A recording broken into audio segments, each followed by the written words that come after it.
Hello दोस्तों, स्वागत है आपका यूट्यूब चैनल हॉरर स्टोरी पर। दोस्तों, रोज़ की तरह मैं हाजिर हूँ आपके सामने फिर एक नई कहानी के साथ। ऐसी कहानी जो आपके दिल को छू जाएगी। दोस्तों, अगर आप चैनल पर नए हैं तो सबसे पहले चैनल को सब्सक्राइब कर लीजिए ताकि आपको रोज़ नए वीडियोस के अपडेट्स मिलते रहें। तो चलिए शुरुआत करता हूँ आज की कहानी की।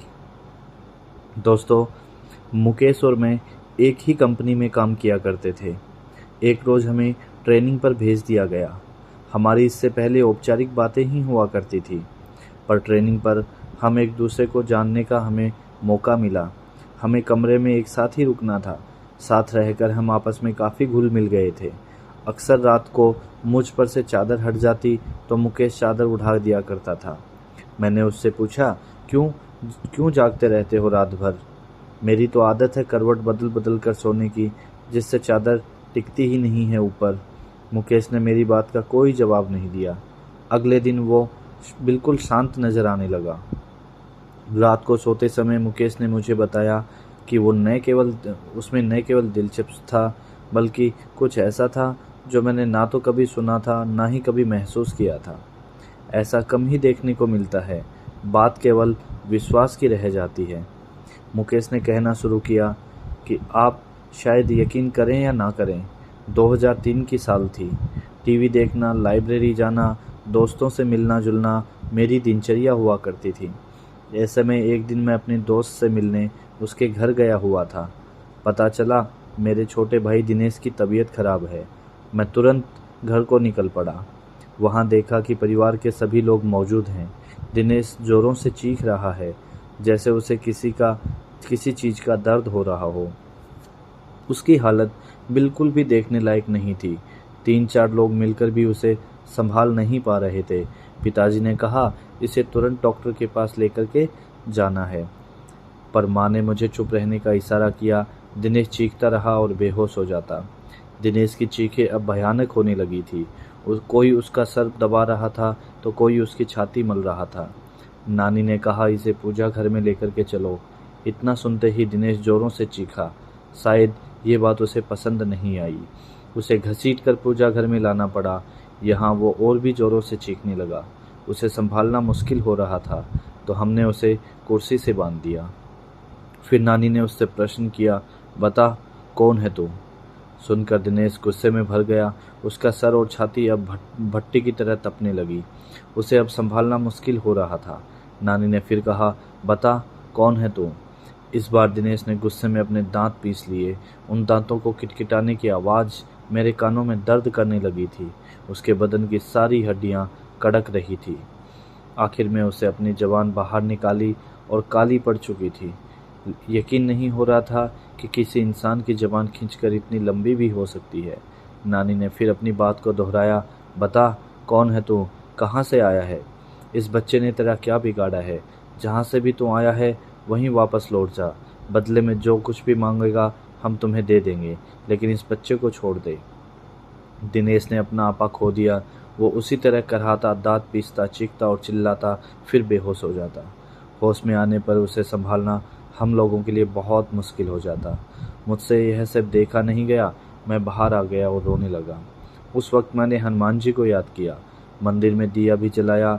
रोते रोते भगवान से दिनेश के ठीक होने की प्रार्थना की और दिनेश के पास आकर मैं बैठ गया। दिनेश के रोने चीखने से वहां अब जमघट लग चुका था। लोगों की भीड़ में भी दिनेश उसी तरह हरकतें किए जा रहा था जैसे उसने शुरू में की थी। उसके शांत होने पर मैंने उसे पानी पिलाया। पानी पीने के बाद वो और भी भयानक रूप में आ गया। उसका चेहरा एकदम काला हो गया, आंखें लाल सुर्ख हो गई। वह दिनेश नहीं था जिसे मैं पहचानता था। ऐसा लग रहा था कि जैसे उसकी आंखें फट करके बाहर आ जाएंगी। पास जाने पर वो हर किसी को काटने दौड़ता, उसका मुंह नोचने लगता और फिर शांत होकर वह रोने लगा।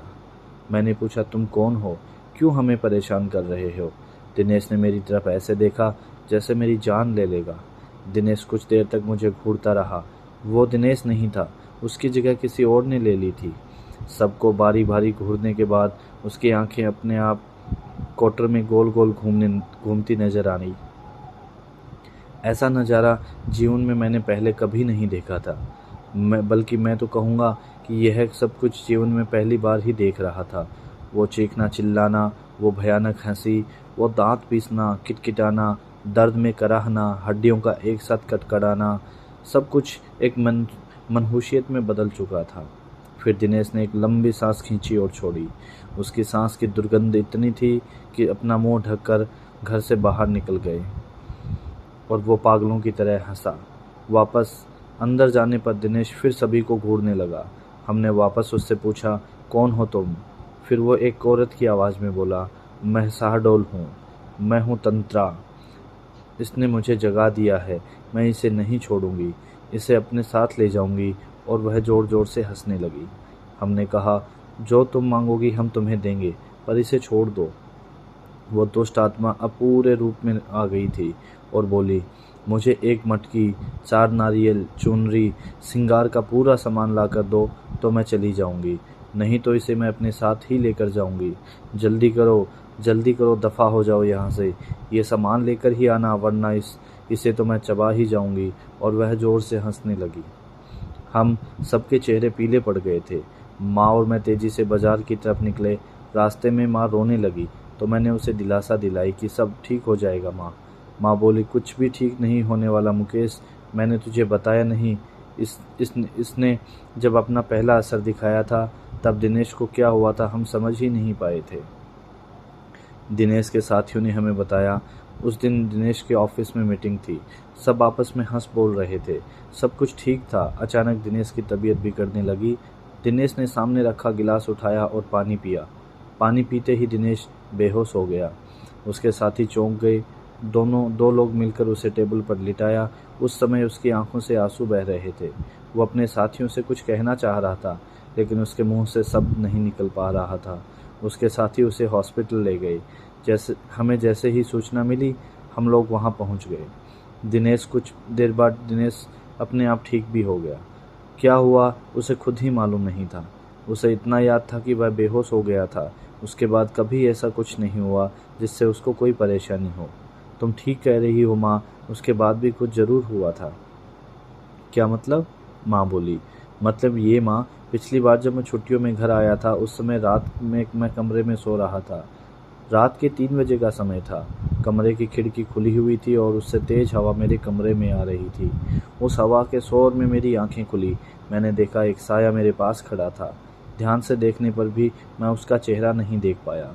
उसके चेहरे पर कालिक के अलावा कुछ नहीं था। उसका शरीर धुएं जैसा था। अचानक वो साया बादल की तरह तैरता हुआ मेरे पास आया। मैं घबरा गया और अपनी चादर में अपने आप को समेट लिया। वापस देखा तो वहां वह साया नहीं था। इसे अपना वहम मानकर मैं भूल चुका था, पर अब दिनेश की हालत देखकर लगता है कुछ तो जरूर हुआ होगा माँ। इसके बाद मैं मटकी लेने चला गया और माँ सिंगार के सामान खरीदने लगी। मुझे दुकानें बंद मिली तो मैं सीधा कुम्हार के घर ही चला गया। वहाँ से लाल और काली दोनों मटकी ले आया। वापस आकर जो ही सामान हमने दिनेश के आगे रखा तो वो शांत हो गया। नानी उसे देखने गई और दिनेश के पास सामने जाकर खड़ी हो गई। कुछ देर तक नानी ने उसे ऐसे ही देखा और हमने नानी से पूछा कि नानी अब क्या हुआ। नानी हमारी ओर पलटी। अब नानी के चेहरे पर भाव दिनेश जैसे ही हो गए थे। हम और भी घबरा गए। नानी ने भी उसी चीख के साथ रोना शुरू कर दिया और कहा, मैं शाहडोल हूँ, मेरी हत्या कर दी गई थी। मेरी लाश को बेरहमी से टुकड़े टुकड़े करके दफन कर दिया गया। मुझे इंसाफ चाहिए। मुझे जहाँ गाड़ा गया है वहाँ ये लड़का पेशाब करके आया। मैं सोई हुई थी, इसने मेरा अपमान किया और मुझे जगा दिया। अब मुझे कुछ नहीं चाहिए। मैं जा रही हूँ, मुझे रास्ता दे दो। हमने पूछा, तुम इसे दोबारा परेशान तो नहीं करोगी? तो वो बोली, नहीं, इसने मेरा अपमान किया, इसकी सज़ा मैंने इसको दे दी, अब मुझे जाने दो। और नानी बेहोश होकर गिर गई। हमने नानी को संभाला। इतनी ही देर में दिनेश भी सामान्य हो चुका था। हमने दिनेश को भी कुर्सी पर से खोल दिया। फिर कुछ दिन और बीते। दिनेश को काम के लिए भोपाल जाना पड़ा। दिनेश और ऑफिस के कुछ लोग होटल में रुके। होटल में आधी रात को लोगों ने शिकायत की कि वहाँ कमरे में रोने की आवाज़ें आ रही हैं। होटल कर्मी ने जाकर देखा तो वो आवाज़ें दिनेश के कमरे से आ रही थी। कमरा अंदर से बंद था तो होटल कर्मी ने दूसरी चाबी से कमरे का दरवाज़ा खोला। सामने दिनेश था। होटल की चादर में पूरा लिपटा हुआ और ज़मीन से 2 फुट ऊपर हवा में उसका शरीर तैर रहा था। उसके मुंह से अजीब अजीब आवाज़ें आ रही थी। इस भयानक नज़ारे को देखकर लोगों के दिल दहल गए। कुछ लोग तो वहाँ से भाग खड़े हुए। बाकी लोगों ने दिनेश को पकड़ा तो वो चीख पड़ा और चिल्लाने लगा। लोगों ने पुलिस को फ़ोन कर दिया। शांति भंग के आरोप में पुलिस दिनेश को ले गई। उसके साथियों ने उसे फिर छुड़वा दिया। उसके बाद दिनेश का लगातार यही हाल रहा। किसी ने मांडल के जंगलों में एक तांत्रिक होने की बात हमें बताई। शायद वो दिनेश को ठीक कर सके। हमने उसे बुलाया। उस तांत्रिक ने भी आत्मा से बातें की तो उससे भी वही मांग शुरू कर दी, मटकी, 4 नारियल, चुनरी और श्रृंगार का सामान। अभी तक याद है मुझे कि वो किस तरह अपनी मांगें दोहराती थी। इन सब के साथ उसने शराब भी मांगी। रात के समय शराब कहीं भी नहीं मिली। मैं भागा भागा अपने मोहल्ले की उन गलियों में गया जहाँ से मुझे गुजरना भी गंवारा नहीं था, पर भाई की सलामती के लिए उन सभी गलियों में गया जहाँ अक्सर लोग नशे में धुत पड़े रहते थे। शराब की दुर्गंध के कारण दिन में भी उस गली से कोई नहीं गुजरता था। वहाँ जाकर मैंने लोगों से शराब मांगी तो उन्होंने कहा, क्या आज तू भी पिएगा? आजा आजा, बैठ यहाँ आजा बेटा, सारे गम भूल जाएगा, पी ले शराब। मैंने गम भुलाने के लिए नहीं आया हूँ। मेरे भाई की तबीयत खराब है, उस पर कोई ऊपरी साया है। तांत्रिक शराब से पूजा करेंगे। यह सब जानने के बाद उन्होंने अपनी शराब की बोतल मुझे दे दी, जिसे लेकर मैं लौट आया। इसके बाद शराबियों से मेरी नफरत कम हो गई। तांत्रिक ने पूजा शुरू की। रात भर तांत्रिक पूजा करता रहा। दिनेश कभी चीखता, कभी चिल्लाता, कभी दर्द में कराहता, कभी गुस्से में तांत्रिक को गालियां देता, कभी मुझे घूरता, कभी तांत्रिक को घूरता। तांत्रिक का उस पर कोई ध्यान नहीं था। वो एक दाना गेहूं का लेता, कुछ मंत्र पढ़ता और उस दाने को दिनेश की तरफ फेंक देता। उस दाने के शरीर पर पड़ते ही दिनेश पूरी तरह तड़पने लगता। उसके मुंह से जानवरों जैसे गुर्राने की आवाज़ें निकल रही थी। वो जानवरों की हरकत करने लगा था। दिनेश की आवाज़ उसके गले में ही बंद कर रह गई थी। वो क्या बोल रहा था कुछ समझ नहीं आ रहा था। सुबह तक दिनेश ठीक हो गया और बेहोश रहा। शायद इन सब से उसका शरीर थकने लगा था। उसका चेहरा पीला पड़ने लगा था। शरीर सूख कर लकड़ी जैसा हो गया था। फिर भी कहीं ना कहीं मेरा भाई इन बुरी शक्तियों से लड़ रहा था, इतना मुझे यकीन था। कुछ दिन और बीतने पर दीपावली का त्यौहार आ गया। धनतेरस का दिन था और मैं टीवी देख रहा था। दिनेश कमरे में आया और बेहोश हो गया। मुझे लगा वापस वही सब कुछ शुरू होने वाला है, तो मैंने उसे कुर्सी से बांध दिया। दिनेश थोड़ा होश में आया और उस आधी बेहोशी की हालत में उसने मुझसे कहा, भाई अब मैं नहीं बचूंगा, मैं ख़त्म हो जाऊंगा। यह सुनकर मेरी आंखों से आंसू आ गए। मैं अपने भाई को इस तरह ज़िंदगी से हारते नहीं देखना चाहता था। दिनेश भी रो रहा था, भाई मैं मर जाऊंगा। मैंने खुद को संभाला और दिनेश को बांध दिया। बाइक ली और एक दोस्त के साथ मैं उसी तांत्रिक को बुलाने निकला। मांडल के घनघोर जंगलों में घुप अंधेरा। मैं तांत्रिक के घर पहुंचा। तांत्रिक भी उस दिन शराब के नशे में था। उसे बाइक के बीच में बैठाकर हम लोग ले आए। तांत्रिक का खुद का शरीर उसके बस में नहीं था। गिरता पड़ता वो दिनेश के पास पहुंचा। जैसे ही उसने दिनेश का हाथ पकड़ा, उस तांत्रिक का सारा नशा उतर गया। उसने वही पूजा दोहराई और सुबह होने तक दिनेश फिर ठीक हो गया। अब तो यह सिलसिला चालू हो गया था। तांत्रिक आता, पूजा करता और सुबह तक चला जाता। मटकी, 4 नारियल, चुनरी और श्रृंगार का सामान हमारी रोज की जरूरत बन गई। ये सब चीज़ें अब घर में हर समय मौजूद रहने लगी। रोज रात घिरते घर में मनहूसियत सी छा जाती। घर के एक कोने में शराब की बोतलों का ढेर लग गया था। ऐसा कोई मंदिर नहीं बचा, कोई मस्जिद नहीं बची जहां दिनेश का हमने इलाज नहीं करवाया। अंत में किसी ने कलकत्ता के काली मंदिर जाने का सुझाव दिया। वहां जाकर दिनेश का इलाज कराया।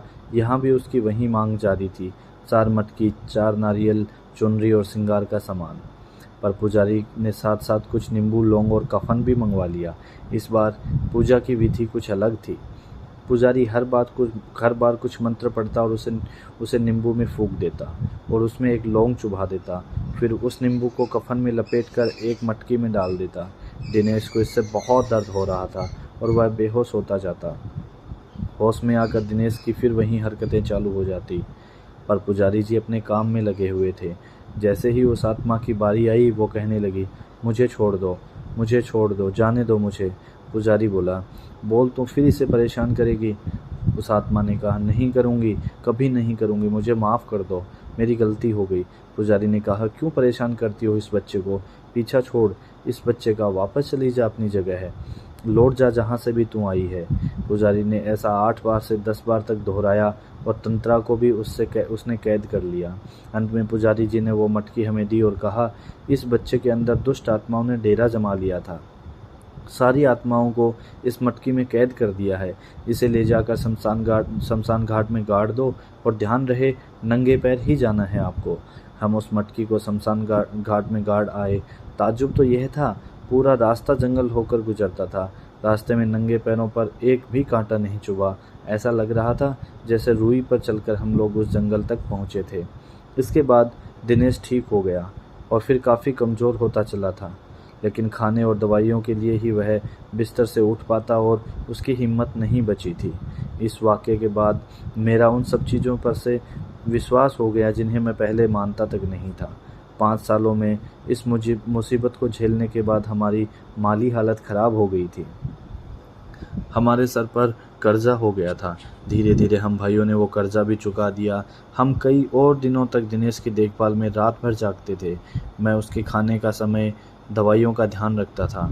रात में उठ कर मैं देखता था कि दिनेश सो रहा है या नहीं, उसकी चादर ठीक कर देता था ताकि वो आराम से सो सके। आज भी मेरी यही आदत है। बस यही बात थी, ऐसा कहकर मुकेश चुप हो गया।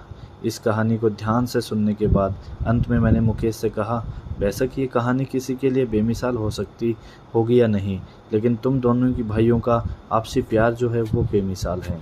तो दोस्तों, ये थी कहानी आपकी आज की। कैसी लगी कमेंट्स के ज़रिए ज़रूर अपनी राय रखिएगा। धन्यवाद।